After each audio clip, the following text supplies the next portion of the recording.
Вітаю в Космо! Я Марина, космоконсультант. Завжди рада поділитися з вами цікавими новинами та порадами. Ви помітили, що деякі жінки виділяються серед десятків, а то й сотень красунь у вечірніх сукнях? Шарм, харизма або ще одна невидима зброя – запах.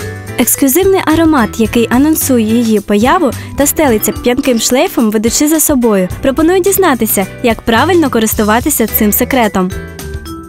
Куди наносити парфуми? На всі ділянки тіла, де пульсує кров, аби аромат жив у вашому ритмі. На зап'ястя або за вуха, або, як це не дивно, але під коліна, на згині ліктя, на волосся, аби один легкий порух пробуджував у повітрі хвилю запаху. Лише 1-2 краплі, не більше, і ви не залишитеся непоміченими, якщо ви впевнені в обраному ароматі.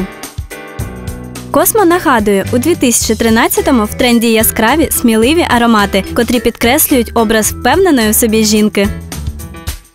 Приміром, як парфумерна вода Діан від відомої дизайнерки Діан фон Фюрстенберг. Зіркова колекція Космо. Ви можете бути певні у власній неповторності. Уже в січні, тільки в Космо. Космо, твої бажання.